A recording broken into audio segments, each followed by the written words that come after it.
ఒక వార్త నమస్తే తెలంగాణలో వార్త కనబడుతుంది. మరి క్వశ్చన్ మార్కులు అటోటి ఇటోటి పెట్టిండు. మరి నిజమైనటువంటి క్వశ్చన్ మార్కులా నిజంగానే జరిగిందనేది చూడాలి.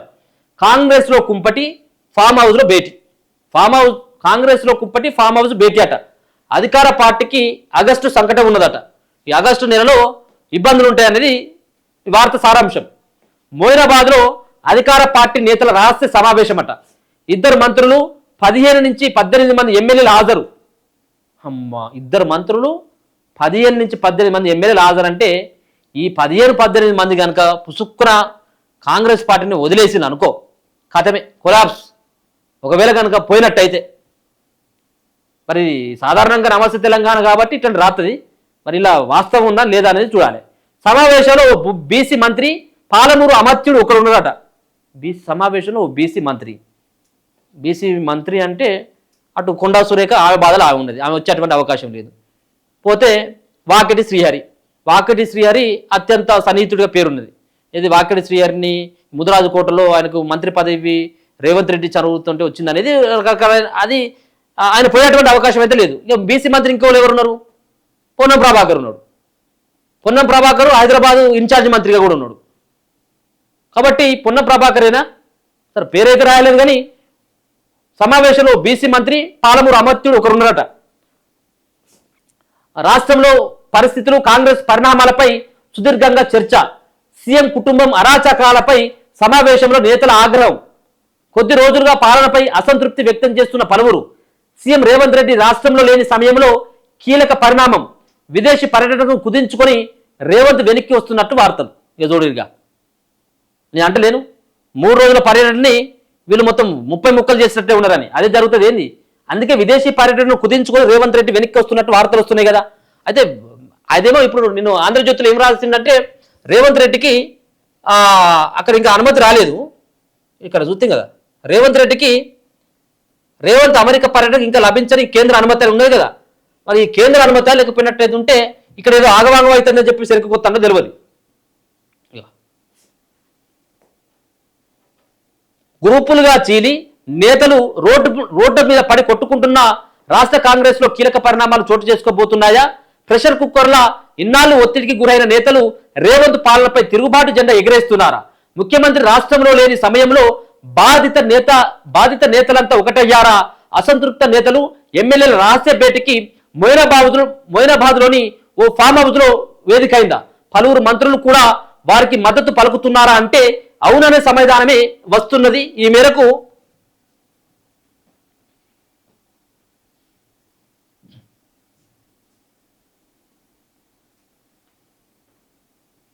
చెడమైంది ఇది.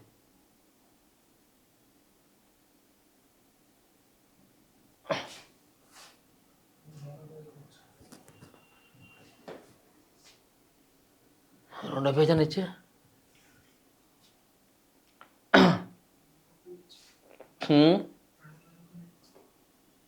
సో ఏం జరగబోతా ఉందో అర్థం కానటువంటి సిచ్యువేషన్ ఉంది. మరి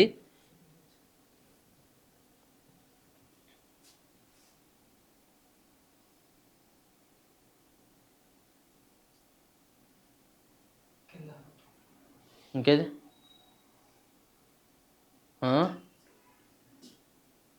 చూడాలి. ఇది ఈ వార్తలో మరి ఎంతవరకు నిజం ఉన్నది అనేది కూడా మనం చూడాల్సినటువంటి అవసరం ఉన్నది. ఏదో పేజీలు ఉంది, అది దాన్ని కొంత కులంకుశంగా చదివేటువంటి ప్రయత్నం చేద్దాం. మరి కాంగ్రెస్ పార్టీలో ఇక్కడేమో ముఖ్యమంత్రి లేడు, ముఖ్యమంత్రి రేవంత్ రెడ్డి లేనటువంటి టైంలో ఏం జరగబోతా ఉన్నది.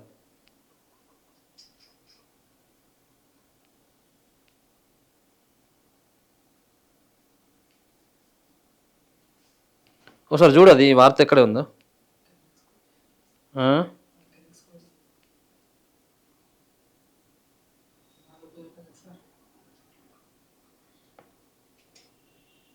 అక్కడి వరకు రాసి వదిలిపెట్టినా. మరి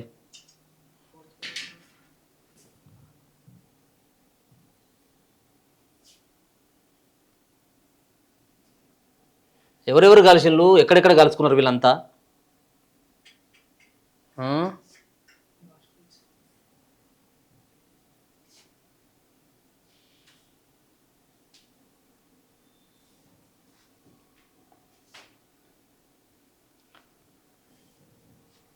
అక్కడ రాసిన మరి ఒక హెడ్లైన్ మాత్రం కనబడుతుంది. ఇగో ఇక్కడ ఉన్నది లోపట. సో అధికార పార్టీ వర్గాల నుంచి సంకేతాలు వెలువడుతున్నాయట. 17 నుంచి 18 మంది ఎమ్మెల్యేలు హాజరైన ఈ సమావేశంలో ఇద్దరు రేవంత్ రెడ్డి క్యాబినెట్ సహచరులట. అంటే ఇద్దరు మంత్రులు ఉన్నారు, వాళ్ళు కూడా ఈ దీంట్లో పాల్గొన్నారన్న వార్తలు కలకలం రేపుతున్నాయి. దీన్ని అధికారికంగా ఎవరు ధృవీకరించినప్పటికీ కాంగ్రెస్ వర్గాల్లో తీవ్ర చర్చ జరుగుతున్నది. అనేక పర్యాయాలు ఆగస్టు సంక్షోభాలను చవిచూసిన తెలుగు రాష్ట్రాల్లో ఈ ఆగస్టులోనే చోటు చేసుకుంటున్న పరిణామాలు కాంగ్రెస్ లో కొత్త మార్పులకు దారితీస్తాయా అన్నది హాట్ టాపిక్ గా మారిందట. తాజా సమాచారం ప్రకారం అసంతృప్త నేతల రహస్య భేటీ సమాచారంతో ముఖ్యమంత్రి తన విదేశీ పర్యటనను కుదించుకున్నారని, రాష్ట్రానికి తిరిగి వస్తున్నారని వదంతులు వెలువడుతున్నాయి. కొద్ది రోజులుగా ముఖ్యమంత్రి వర్గానికి అసంతృప్త నేతలకు మధ్య కొనసాగుతున్న యుద్ధం కొంత మలుపు తిరిగింది. రేవంత్ విదేశీ పర్యటనలో ఉన్న వేళ పలువురు కాంగ్రెస్ నేతలు రహస్యంగా సమావేశమైనట్లు వార్తలు వస్తున్నాయి. సో ఇద్దరు మంత్రులు సహా 17 నుంచి 18 మంది ఎమ్మెల్యేలు, కీలక నేతలు మొయినాబాద్లో ఫామ్ హౌస్ లో భేటీ అయ్యారని, ఆ వార్తల సారాంశం రాష్ట్రంలోని పరిస్థితులు, ప్రభుత్వ వ్యవహారాలు, కాంగ్రెస్ లో తాజా పరిణామాలన్నీ వారి మధ్య సుదీర్ఘంగా చర్చకు వచ్చినట్లు తేలింది. సీఎం సోదరుల అరాచకాలు, కుటుంబ వివాదాల, పాలనతో రియల్ ఎస్టేట్ వ్యవహారాలను మిళితం చేసిన తీరుపై వారు లోతుగా చర్చించారని సమాచారం. ఇటీవల ప్రభుత్వంపై తీవ్ర స్థాయిలో విరుచుకుపడుతున్న ఓ మాజీ ఎంపీకి చెందిన మొయినాబాద్ ఫామ్ హౌస్ లో ఈ సమావేశం జరిగిందని, గురువారం ఆయన వివాహ వార్షికోత్సవం సందర్భంగా కార్యక్రమం పేరిట నేతలు కలుసుకున్నారని విశ్వసనీయంగా తేలింది. కొద్ది రోజులుగా సీఎం పర్యటనకు దూరంగా ఉంటున్న ఓ బీసీ మంత్రితో పాటు ముఖ్యమంత్రి సొంత జిల్లాకు చెందిన ఓ మంత్రి పదవి ఆశిస్తున్న రంగారెడ్డి జిల్లాకు చెందిన మరో సీనియర్ ఎమ్మెల్యే, కొద్ది రోజులుగా క్యాబినెట్ బెర్త్ కావాలని బహిరంగంగా డిమాండ్ చేస్తున్న ఉమ్మడి నల్గొండ ఎమ్మెల్యే, ఉమ్మడి పాలమూరు జిల్లాకు చెందిన 4 ఎమ్మెల్యేలు, ఉత్తర తెలంగాణకు చెందిన ఓ దళిత ఎమ్మెల్యే తదితరులు సమావేశానికి హాజరైనట్లు సమాచారం. ఇక చూడుగా ఇవ్వలేవలు ఇక్కడ కొన్ని చెప్తా ఉన్నారు కదా. నల్గొండ జిల్లా నుంచి, ఉమ్మడి నల్గొండ నుంచి మంత్రి పదవి ఆశిస్తుంది కోమటిరెడ్డి రాజగోపాల్ రెడ్డి. రంగారెడ్డి జిల్లాకు చెందినటువంటి వ్యక్తి ఆయన పేరు ఏంది, మల్రెడ్డి రంగారెడ్డి. దాని తర్వాత ఇంకెవరన్నారు, దళిత ఎమ్మెల్యే, ఉత్తర తెలంగాణకు చెందినటువంటి దళిత ఎమ్మెల్యే. ఈ మధ్యలో ఎవరున్నారు మరి, మందుల సామెలకి ఇట్లా ఉన్నాడా, మందుల సామెలు ఎందుకు పోతే ఆయన అడ్డుపోయింది కాబట్టి ఎవరు ఆయన పోయింది అని అనుకుంటే, ఎవరు రాజగోపాల్ రెడ్డి పోతే. సో ఈ కలయికను కొందరు సీనియర్ మంత్రులు, ఈ కలయికకు కొందరు సీనియర్ మంత్రుల ఆశీస్సులు కూడా ఉన్నట్లు విశ్వసనీయ వర్గాల సమాచారం. కాంగ్రెస్ వర్గాలు దీన్ని అధికారికంగా ధృవీకరించినప్పటికీ సమావేశం జరిగింది వాస్తవమేనని హాజరైన నేతల్లో అత్యధికులు కొంతకాలంగా అసంతృప్త స్వరాలు వినిపిస్తున్న వారేనని చెప్తున్నారు. సో సీఎం కుటుంబం పైన చర్చ జరిగిందట. ముఖ్యమంత్రి రేవంత్ వ్యవహార శైలి, ఆయన సోదరులపై వస్తున్న ఆరోపణలు, పాలన వివాదాలు ఫామ్ హౌస్ భేటీలో ప్రధానంగా చర్చకు వచ్చినట్లు సమాచారం. సుదీర్ఘ విరామం తర్వాత రాష్ట్రంలో పార్టీ అధికారంలోకి వచ్చినప్పటికీ ముఖ్యమంత్రి, ఆయన కుటుంబ సభ్యులే లాభపడుతున్నారని చర్చల సారాంశంగా చెప్తున్నారు. కాంగ్రెస్ అధికారంలో ఉన్న పార్టీకి సుదీర్ఘంగా సేవలు అందించిన తమలాంటి వారికి ఒరిగిందేమీ లేదని పలువురు అభిప్రాయపడుతున్నారట. సీఎం సోదరుల రియల్ ఎస్టేట్ వ్యవహారాలకు, భూదందాలకు ప్రభుత్వాన్ని అడ్డుగా పెట్టుకుంటున్నారని, ఇప్పటికైనా మేల్కొనకపోతే ఆ అరాచకాలకు అంతే ఉండదని భేటీలో చర్చకు వచ్చినట్లు విశ్వసనీయ సమాచారం. రోజుకో నేత అసంతృప్తి. ఎమ్మెల్యే అనిరుద్ రెడ్డి కొంతకాలంగా బాహబాటంగానే ప్రభుత్వం తీరును విమర్శిస్తున్నారు. తాను ఎదురు తిరిగితే మరో జీవన్ రెడ్డిలా మారేవాడనని ఇటీవల చిన్నారెడ్డి చేసిన వ్యాఖ్యలు పార్టీలో పెద్ద దుమారాన్ని రేపినాయి. ఇక బీసీలను టార్గెట్ చేస్తున్నారని కొందరు వరుస కాంగ్రెస్ నేతలు అసలు కాంగ్రెస్ నేతలపై ఆధిపత్యం చెలాయిస్తున్నారని మరికొందరు విమర్శలు చేస్తూ వచ్చారు. క్యాబినెట్ లోకి తీసుకుంటామని, తనకిచ్చిన హామీని అధిష్టానం నిలబెట్టుకోవాలని, మంత్రివర్గంలోకి తీసుకోవాలని కోమటిరెడ్డి రాజగోపాల్ రెడ్డి డిమాండ్ చేస్తున్నారు. ముఖ్యమంత్రి తీరుపై నేరుగా నిప్పులు చెరుగుతున్నారు. తాజాగా మంత్రి కొండా సురేఖ కూతురు సుస్మిత చేసిన వ్యాఖ్యలు సొంత ముఖ్యమంత్రికి ఘాటు హెచ్చరికలు పంపడం సంచలనంగా మారింది. తన జోలికి వచ్చిన కౌంటర్ ఇచ్చే ప్రయత్నం చేసిన ముఖ్యమంత్రి బండారం అంతా బయట పెడతానంటూ ఆమె బహిరంగంగానే హెచ్చరించింది కూడా. టీపీసీసీలో అంతర్గతంగా రగులుతున్న అసంతృప్తితోడు ఢిల్లీ నాయకత్వం కూడా తెలంగాణలో ప్రభుత్వం పార్టీ నడిపిస్తున్న తీరుపై అసహనం వ్యక్తం చేసినట్లు కొద్ది రోజులుగా ప్రచారం జరుగుతున్నది. ముఖ్యమంత్రిపై అధిష్టానం గురుగా ఉందన్న సంకేతాలు కూడా పలుమార్లు ఢిల్లీ నుంచి వెలువడ్డాయి. ఈ నేపథ్యంలో మొయినాబాద్ ఫామ్ హౌస్ లో ఇద్దరు మంత్రులు, అసమ్మతి నేతలు, ఎమ్మెల్యేలు సమావేశమైనట్లు వచ్చిన వార్తల ప్రాధాన్యాన్ని సంతరించుకున్నాయి. రాష్ట్ర కాంగ్రెస్ లో మునుముందు కీలక పరిణామాలు చోటు చేసుకునే అవకాశం ఉందని విశ్లేషకులు భావిస్తున్నారు. సో వాళ్ళు ఏం భావిస్తున్నారో నాకైతే తెలియదు కానీ సో నమస్తే తెలంగాణలో ఉన్నటువంటి టాప్ ఐటమ్ ఇదే. సో ఈ టాప్ ఐటమ్ ఏమని రాసింది, సో ఫామ్ హౌస్లో 2 మంత్రులు కలిసిళ్ళు, 15 నుంచి 18 మంది ఎమ్మెల్యేలు కలిసిళ్ళు.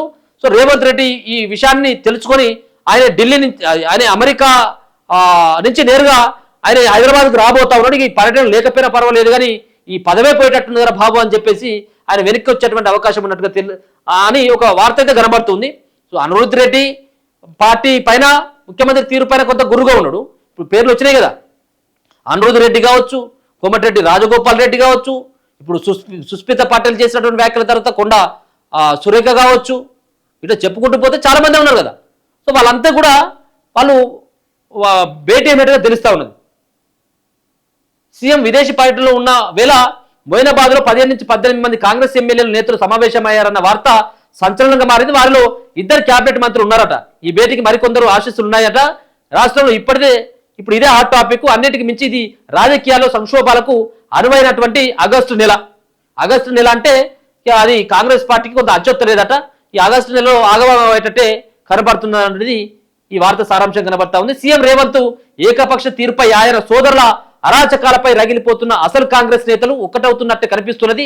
పచ్చ కాంగ్రెస్ ఆధిపత్యంతో పాటు సీఎం కుటుంబ పాలన కొత్త అసంతృప్తికి ఆద్యం పోస్తుందని ప్రచారం అయితే జరుగుతున్నది.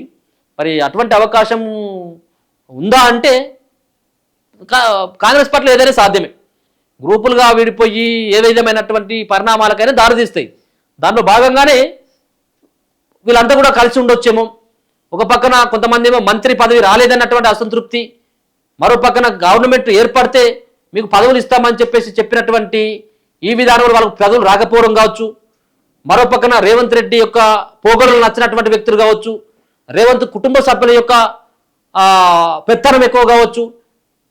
వీటన్నిటి పట్ల కొంత ఆగ్రహంతో ఉన్నటువంటి అధికార పార్టీకి సంబంధించినటువంటి వాళ్ళంతా కూడా భేటీ అయినట్టుగా ఈ వార్తలో కనబడతా ఉంది. ఒకవేళ కనుక ఇదే అయినట్టు అయితే, ఎందుకంటే 15 నుంచి 18 మంది అంటే మామూలు ఏం కాదు కదా,